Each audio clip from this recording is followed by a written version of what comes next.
اللہ کے محبوب علیہ السلام کے ایک صحابی گھوڑا فروخت کر رہے ہیں، تو ایک صحابی اور آئے تو انہوں نے کہا کہ یہ گھوڑا بیچتے ہو؟ کہا ہاں بیچتا ہوں۔ کتنے کا؟ کہا 500 درہم کا۔ تو عرب گھوڑے کے اوپر سواری کر کے چیک کرتے تھے، دیکھتے تھے، ٹرائی لیتے تھے۔ تو گھوڑے کے اوپر جب ٹرائی لی نا تو واپس آ کے کہا کہ اس کا 600 درہم لوگے؟ اس نے کہا میں تو 500 میں بیچنے آیا ہوں، تو تم 600 دیتے ہو تو بسم اللہ۔ تو پھر وہ کہنے لگے اچھا 700 لوگے؟ انہوں نے کہا کہ مجھے اور کیا چاہیے؟ تو کہا نہیں یہ گھوڑا تمہارا تو 800 کا ہے۔ وہ کہنے لگے ہاں میرا گھوڑا 800 کا ہے۔ تو کہا پھر 500 کا کیوں بیچ رہے ہو؟ کہا میری مجبوری تھی، میں نے بیٹی کی شادی کرنی تھی اور میں مجبوری سے 800 کا گھوڑا 500 میں بیچ رہا ہوں۔ انہوں نے کہا میرے صاحب، میرے بھائی، میں تو 800 میں لوں گا، جب ہے 800 کا ہے تو میں 500 کا کیوں لوں؟ انہوں نے کہا بسم اللہ۔ انہوں نے 800 روپے پیش کی اور گھوڑا لے لیا۔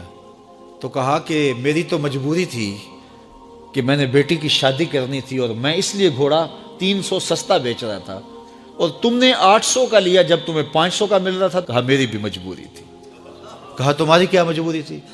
کہا میرے رسول کا فرمان میری مجبوری تھی۔ کہا کیا رسول اللہ کا فرمان ہے؟ کہا ہمارے رسول نے ہمیں سودا خریدنے کا حکم دیا ہے، کسی کی مجبوری خریدنے کا حکم نہیں دیا۔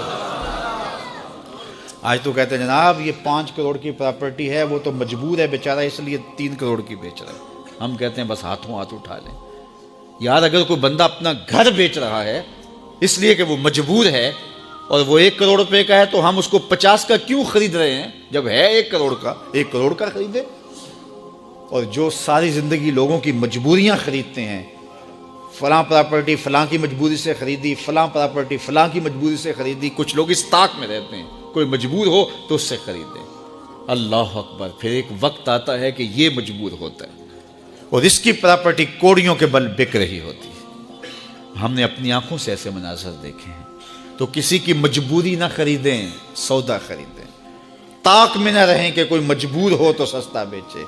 جو اس کی قیمت ہے اس کی قیمت سے لیں، پھر دیکھنا کہ عرش کا رب اس کے اندر برکت کتنے ڈالتا ہے۔